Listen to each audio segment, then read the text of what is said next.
ദൈവമേ, ഇനിയെങ്കിലും ഒരു പെണ്ണിനും ചൊവ്വാദോഷം വരുത്തരുതേ. എത്ര നല്ല കല്യാണാലോചനകളാ വന്നത്. എല്ലാ സർക്കാർ ഉദ്യോഗസ്ഥര്. സർക്കാർ ജോലിക്കാരുടെ കാര്യം നീ പറയരുത്. സർക്കാരിന് തന്നെ അവരൊരു വലിയ ജോലിയായിട്ടിരിക്കുക. എനിക്കിത് വരണം.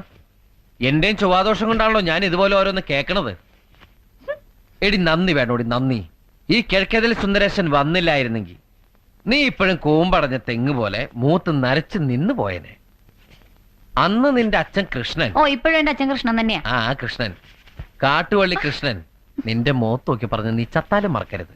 എന്നോട് ആരും ഒന്നും പറഞ്ഞിട്ടില്ല. പറഞ്ഞു, മോളെ രാധാമണി, സുന്ദരേശനെ പോലെ സുന്ദരനും സുശീലനുമായ ഒരു ചെറുപ്പക്കാരനെ നിനക്ക് ഇനി കിട്ടില്ല. അയ്യടാ, സുന്ദരൻ കണ്ടേച്ചാലും മതി. ആ അതെടി ബോറടിക്കും. കല്യാണം കഴിച്ച മാസങ്ങൾ കഴിയുമ്പോഴേക്കും ഭാര്യമാർക്കെല്ലാം ഭർത്താക്കന്മാരെ ബോറടിച്ചു തുടങ്ങും. എന്റെ ചേട്ടൻ ചേട്ടത്തെ